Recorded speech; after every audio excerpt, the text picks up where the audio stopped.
시편 20편 말씀 보겠습니다. 시편 20편 1절에서 마지막 절 9절입니다.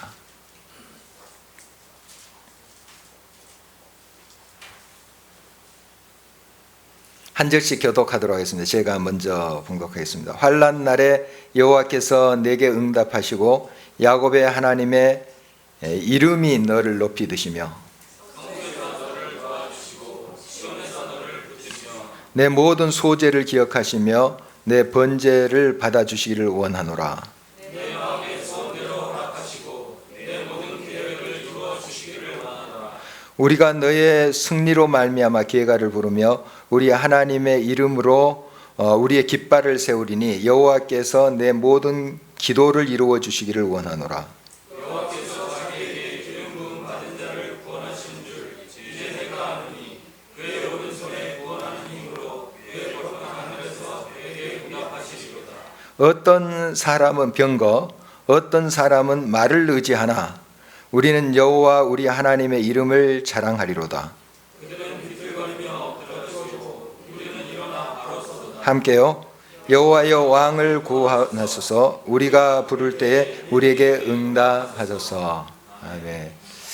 한 2주 됐나요? 김민아 권사님이 코로나에 빠지겠다고 그랬어요. 다른 이유가 있는 것이 아니고 좀 권사회장도 하고 또 구역장으로 또 살펴야 될 일이 많다는 거예요. 그래서 제가 이런 말을 했죠. 채워 넣어라. 그랬더니 아주 2배로 채워 넣어요. 2배가 아니라 그냥 아주 대단하신 분이 채워졌었어요. 그 김민아 권사님 요즘 기도를 열심히 하시거든요. 아까 팀장이 수고도 있었지만 금식했다는 건 어떻게 진짜예요? 그냥 해본 소리예요. 아 진짜 하셨네. 팀장 기도도 있었지만 또 김민아 권사님이 기도하신 것 같아요. 한 2번인가 저한테 이야기했었거든요. 그런데 채워 넣는 게 그냥 된 것이 아니고 아마 기도했던 것으로 그렇게 보여집니다. 그래서 귀한 우리 집사님 둘이 또 그것도 젊은 사람으로 채워달라고 아마 기도했던 걸로 제가 알아요. 김민아 권사님 그런 말을 했었습니다. 그런데 진짜 젊은 사람들 채워주셨습니다. 응답하시는 하나님이란 제목으로 말씀 나누도록 하겠습니다. 응답은 부름을 전제로 해요. 불러야지 응답을 하는 거 아니겠습니까? 그래서 하나님은 꼭 응답을 하시는데 물론 우리가 부르지 않고 구하지 않아도 하나님 다 아십니다. 우리 사정 아시고 또 우리 형편 아세요. 그런데 꼭 우리로 하여금 기도하게 하세요. 먼저 부르짖으라 이렇게 말씀하시거든요. 그러니까 하나님께 먼저 우리가 불러야 됩니다. 하나님을 기도해야 된다는 뜻이죠. 그러면 하나님은 응답하신다 이런 말씀이 계속 성경에 주어지는 말씀입니다. 시편 50편 15절 말씀 보면 환난 날에 나를 부르라. 내가 너를 건지리니 내가 나를 영화롭게 하리라. 이런 말씀을 하고 있습니다. 오늘 1절 말씀 다시 한번 한 목소리 읽어봅니다. 환난 날에 여호와께서 내게 응답하시고 야곱의 하나님의 이름이 너를 높이 드시며 환난 날, 어려운 날 부르짖으라, 기도하라 이런 말이죠. 하나님은 응답하신다. 물론 우리가 평상시에도 하나님 앞에 기도하고 또 일이 잘 풀 때도 기도해야 되죠. 특별히 어려울 때 우리가 부르짖어야 됩니다. 하나님 앞에 나와서 간구할 때 하나님 꼭 응답해 주신다, 대답해 주신다 이렇게 성경은 말씀하고 있습니다. 우리가 하나님이 응답하지 않으신 것 같은 그런 느낌을 받을 때도 있어요. 막 침묵하는 것 같고 그렇게 부르짖고 그렇게 막 하나님 앞에 기도했는데도 안 들어주신 것 같고 이런 느낌이 들 때 있습니다. 그러나 하나님은 졸지도 아니하시고 주무시도 않으세요. 꼭 알고 계세요. 사실 우리가 부르짖지 않을 때도 알고 계세요. 하물며 우리가 간절히 부르짖는데 하나님 못 들으시겠어요? 다 듣고 계십니다.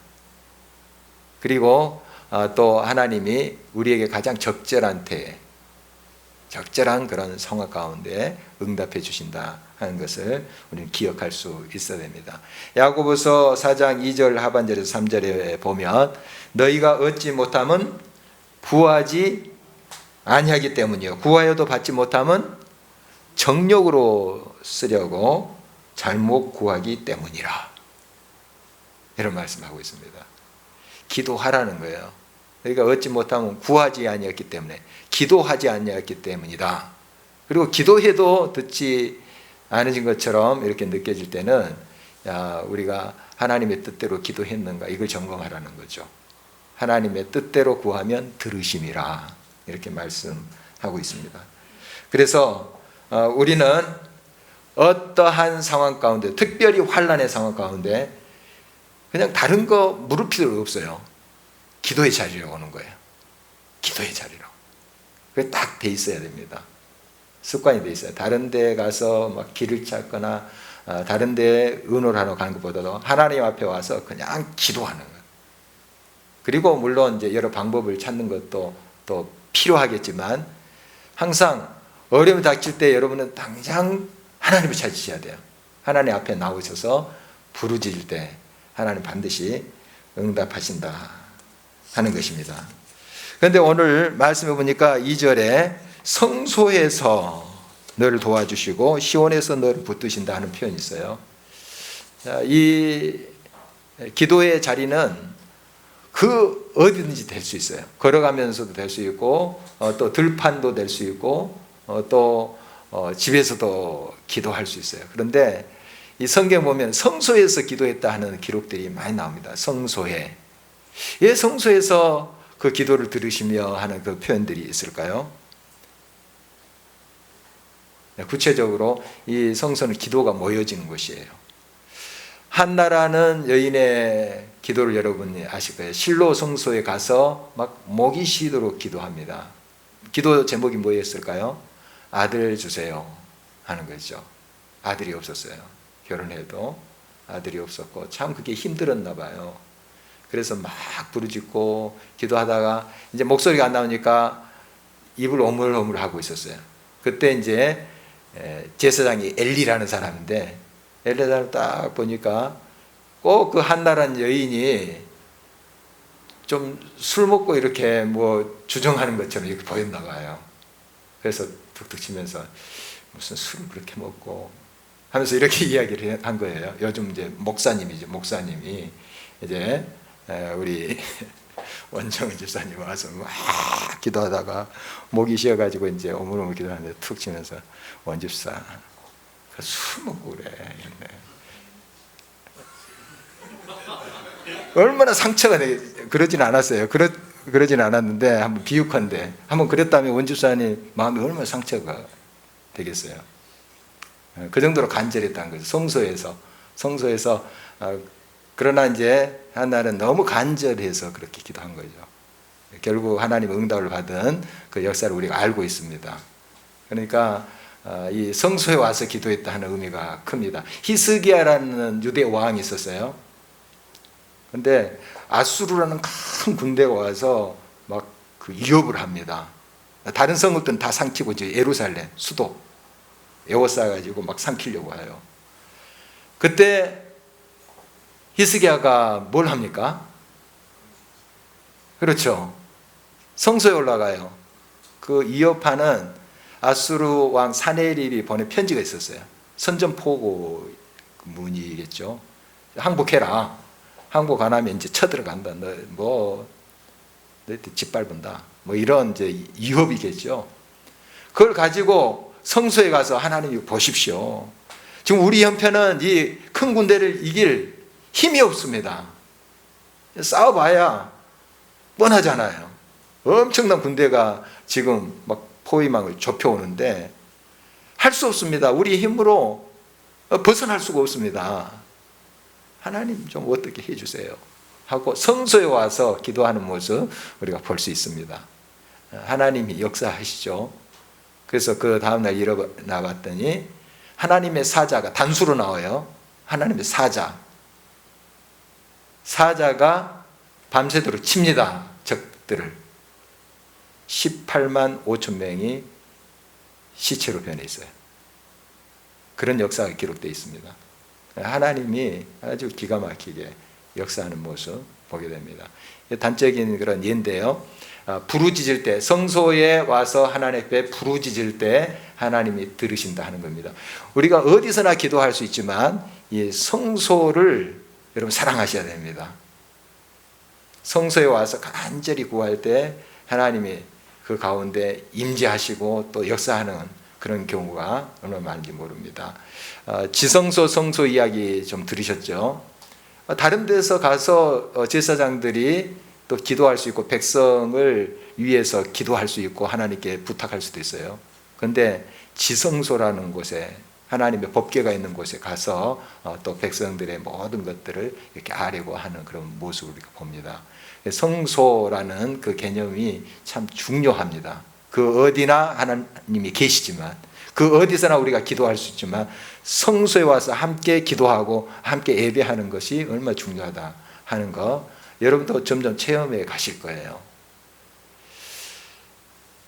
아까 우리 정승은 집사님하고 이렇게 같이 식당에서 점심했는데요.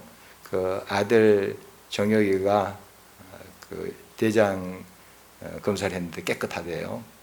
좀 위험할 줄 알았는데 깨끗하다 하는 이야기, 기쁨으로 이렇게 간증을 했어요.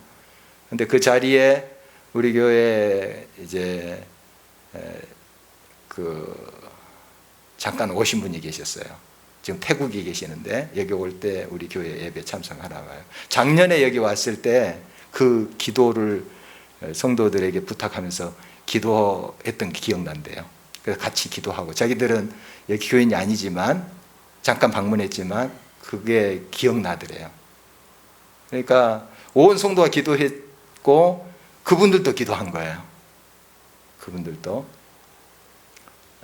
그리고 이 좋은 소식이 이제 대화 속에 들리니까 기억을 하더라고요. 그래서 자기들도 기뻐하고 아까 그랬었는데요. 여러분, 이 성소에서 함께 예배하고 기도드리는 그 의미가 큽니다. 커요. 우리가 이제 어떤 행사 있고 또 부흥에 특별히 있을 때 이 앞에서 릴레이 기도합니다. 바로 이 자리인데요. 물론 다른 데서 기도하는 것도 다 하나님 들어주세요. 그런데 여기서 이제 한 사람씩 1시간 뭐 2시간씩 맡아서 쭉 기도하죠. 또 한밤중에도 기도하신 분이 있어요. 당번이 그 시간이면. 제가 여러 번 들어요. 여기서 기도하면 왜 그렇게 기도가 잘 되는지 뭐 이런 이야기를 해요. 어느 장소나 여러분 기도할 수 있고 하나님이 그곳에 역사하세요. 역사하는데 정말 기도의 분위기가 있는 곳이 있어요. 분위기. 예배 드리는 거. 그런데 이제 예배 드리는 것도 거기에 막 서로 미워하고 다투고 하는 그런 분위기가 조성된 교회라면 그것에 하나님께서 기뻐하시겠어요? 그런데 하나님의 기쁨이, 하나님의 영광이 가득한, 주의 성소에 하나님의 영광이 가득한 그런 곳에서 우리가 하나님께 예배드리고 기도한다는 건 정말 놀라운 하나님의 역사를 경험할 수 있는 길인 것이죠. 그래서 성소에서 너에게 도움이 되어주시고 들어주시고 하는 이야기를 하는 거예요. 그래서 성소에 오르고, 베드로와 또 요한이 그 성소에 올라가면서 미문에 앉아있는 그 다리가 불편한 사람 일으키는 사건이 사도행전 3장에 나와 있습니다. 그때도 성전에 올라서 기도하기 위해서 그들이 올라가다가 이 역사를 경험하게 되는 거예요. 여러분, 이 성전, 성소, 하나님의 집, 이것이 단순히 건물이 아니에요. 건물이 아닙니다. 이곳에 항상 기도가 쌓이고 예배가 쌓이고 영적인 그런 분위기가 있다는 사실 여러분 기억하시기를 바랍니다. 그래서 여러분의 성전에 와서 함께 기도하고 또 같이 예배드리고 하는 것이 얼마나 또 귀한 것인지, 이 예배의 시간, 기도의 시간을 또 귀하게 여기셔야 된다 하는 것입니다. 제가 이제 재작년에 산티아고 순례길 다녀온 이야기 있습니다. 거기에 여러 사람들 만났어요. 유럽인들이 많더라고요. 독일 사람들, 프랑스, 또 미국, 캐나다, 호주 뭐 이런 유럽인들이 많은데 그 중에 일본 사람들도 꽤 있었어요. 물론 동양인 중에는 한국 사람 제일 많고요.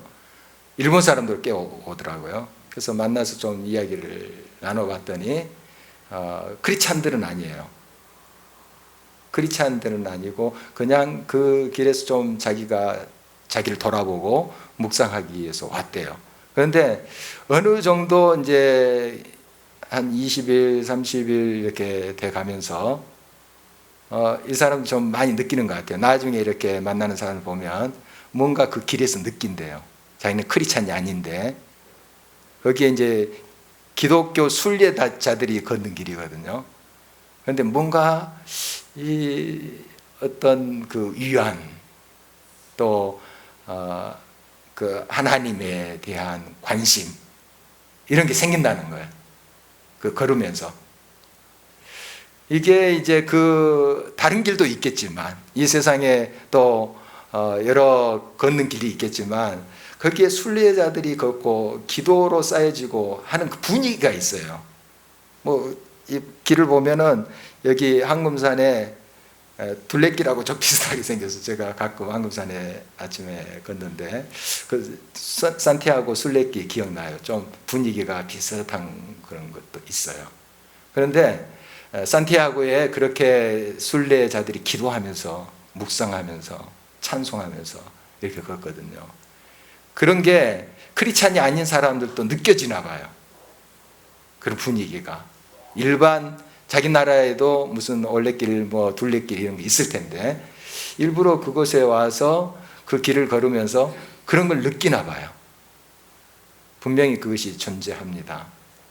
그러니까 어떤 영적인 분위기, 가정도 그래요.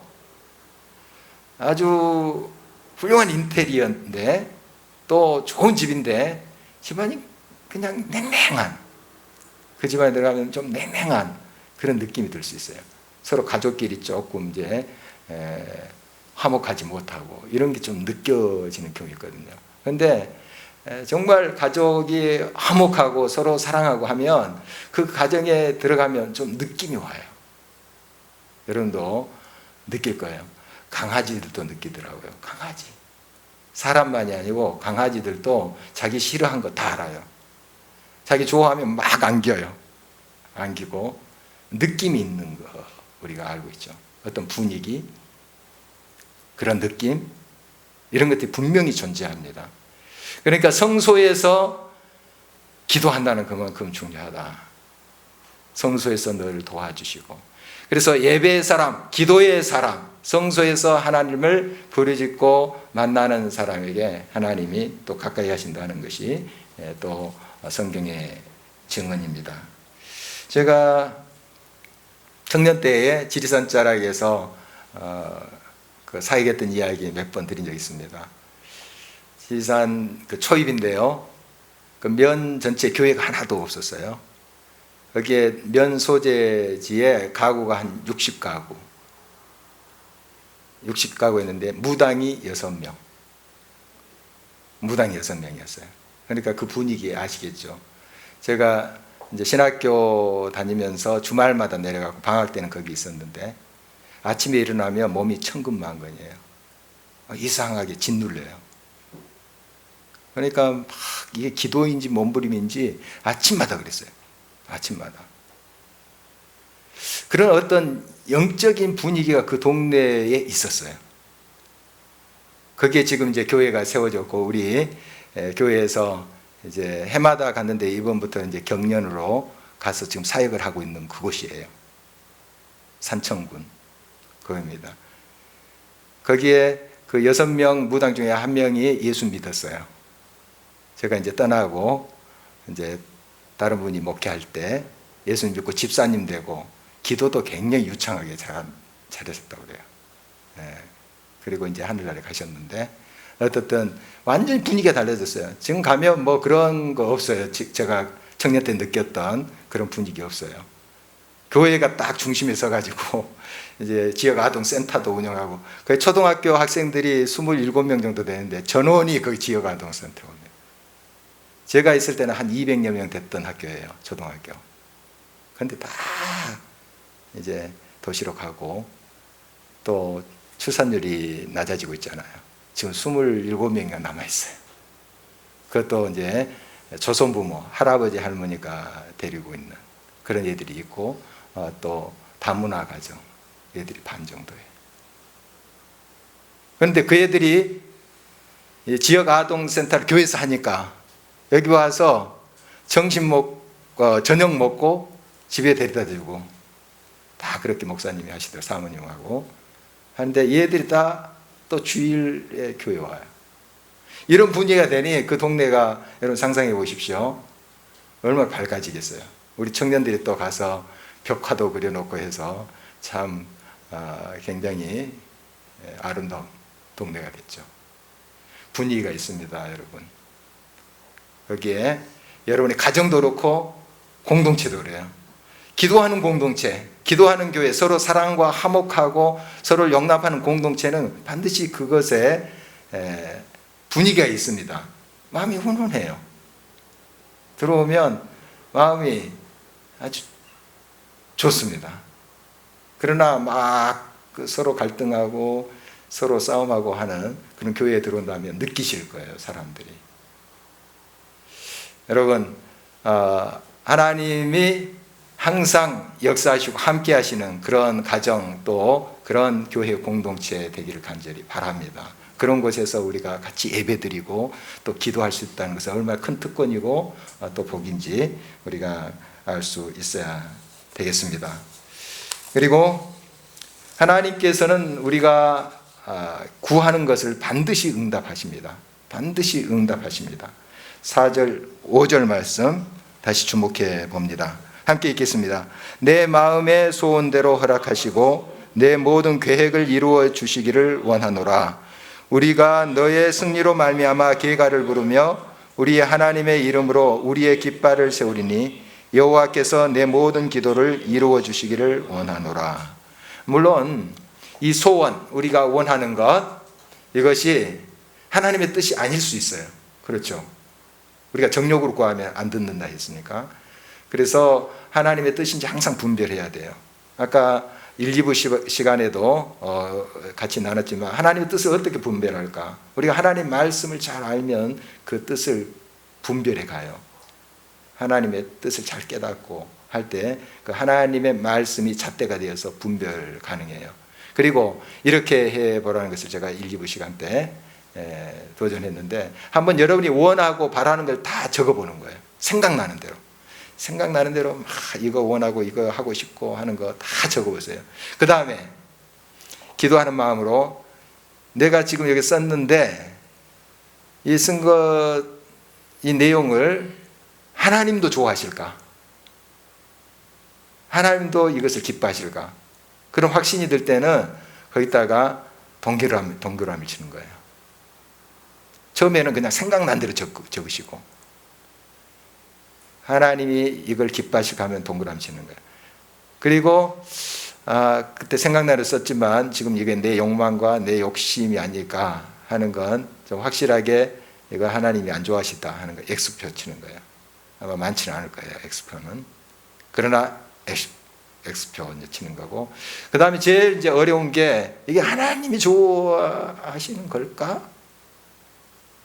이런 거예요. 좀 모호한 거. 그건 이제 물음표를 이렇게 치시는 거예요. 그건 계속 여러분들이 기도해야 될 문제예요. 그리고 더 하나님께 가까이 가고 하나님 말씀 속에 있으면 그것이 이제 더 선명하게 가까이 가면 갈수록 보이고 옳고 그름을 분별할 수 있어요. 그러니까 물음표를 이렇게 치시고 여러분이 그걸 가지고 기도하셔요. 크게 두 가지 문제가 있어요. 선택의 문제. A냐 B냐, 이 사람이냐 저 사람이냐, 또 이 직장이냐 저 직장이냐 하는 선택의 문제에 여러분 참 하나님의 뜻 분별하기가 쉽지 않아요. 기도하세요. 그 붙잡고 선택의 문제. 두 번째, 선후의 문제. 뭘 앞에 할 것인가 뒤에 할 것인가 하는 거예요. 그것을 늘 하나님께 묻고 나갈 때 하나님은 우리가 하나님께 더 가까이 가면 갈수록 하나님의 뜻을 더 알게 하세요. 그리고 하나님의 뜻을 우리가 알게 된다면 그 뜻의 기준으로 분별할 수 있어요. 어느 것인가, 어느 걸 선택할 것인가 알 수 있어요. 그러니까 이건 끊임없이 여러분이 물어가야 되는 것이죠. 여러분, 반드시 하나님의 뜻대로 구한 것은 이루십니다. 그 뜻대로 구하는 것은 반드시 하나님 응답하십니다. 그래서 하나님은 우리의 삶을 통해서 승리케 하십니다. 우리의 강구하는 바 그것을 들으심으로 우리의 삶이 승리로 가득 차게 하신다는 사실입니다. 우리 인도네시아 단기 선교를 저희들이 이제 준비하고 있는데요. 여러분 많이 기도해 주셔야 됩니다. 정말 이번 제가 동남아시아에 갔다 왔죠. 지금 확실히 밝히지 않는 이유 아시죠? 지금 여기 녹음되는 것 같아요. 그래서 그 기도의 힘을 많이 느꼈어요. 많이 느꼈습니다. 여러분의 기도에 감사를 드려요. 정말 기도는 지금 지구 반대편에 있는 곳에도 역사를 일으킵니다. 기도는. 하물며 우리 가족, 우리 이 공동체, 이 지역사회를 위해서 기도할 때 하나님이 역사하지 않겠습니까? 반드시 하나님이 기뻐하신 뜻대로 구하면 들으십니다. 역사하세요. 그럼 이 믿음으로 하나님께 나아가는 것입니다. 우리 인도네시아 선교를 위해서도 우리가 간절히 기도할 때 이미 천군 천사를 보내서 그 길을 예비하고 계십니다. 그 산지족들하고 같이 지내는 거거든요. 쉽지 않아요.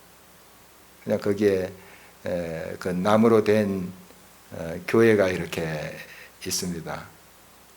그 안에다가 그냥 이렇게 모기장 치고 잘 거예요. 우물물, 수돗물도 아니고 우물물 퍼서 세수도 하고 그렇게 이제 3박 4일을 지내는데 참 쉽지 않아요. 우리 청년들이 이제 이번에 많이 가는데 각오하고 지금 가지만 여러분이 많은 기도로 후원하셔야 됩니다. 영적인 또 싸움터고요. 또 우리 산지족들은 마음이 순수해요. 순수하지만 그들이 정령 숭배자이기 때문에 거부감이 생길 수도 있습니다. 그러나 하나님께서 그들의 마음을 위로하시고 받아들일 준비가 되게 하시고 역사하시도록 여러분 기도해 주세요. 작년에 이제 답사를 갔더니 벌써 그들이 많이 마음이 열려져 있습니다. 그리고 그들의 말로 기뻐하며 경배하자 이 찬송 하더라고요. 벌써 하나님께서 준비시켜 주셨어요. 그러나 또 다양한 여러 문제들이 발생할 수 있습니다. 여러분 이에서 많이 기도해 주시기 바랍니다. 우리가 하나님 뜻대로 구하면 들으십니다. 하나님이 기뻐하신 뜻대로 간구하면 하나님이 역사하십니다. 그래서 오직 우리는 하나님의 능력을 힘입고 그것을 믿고 나아갈 때 하나님이 응답하십니다. 오늘 말씀 7절 8절 말씀을 다시 한번 보도록 하겠습니다. 함께 읽겠습니다.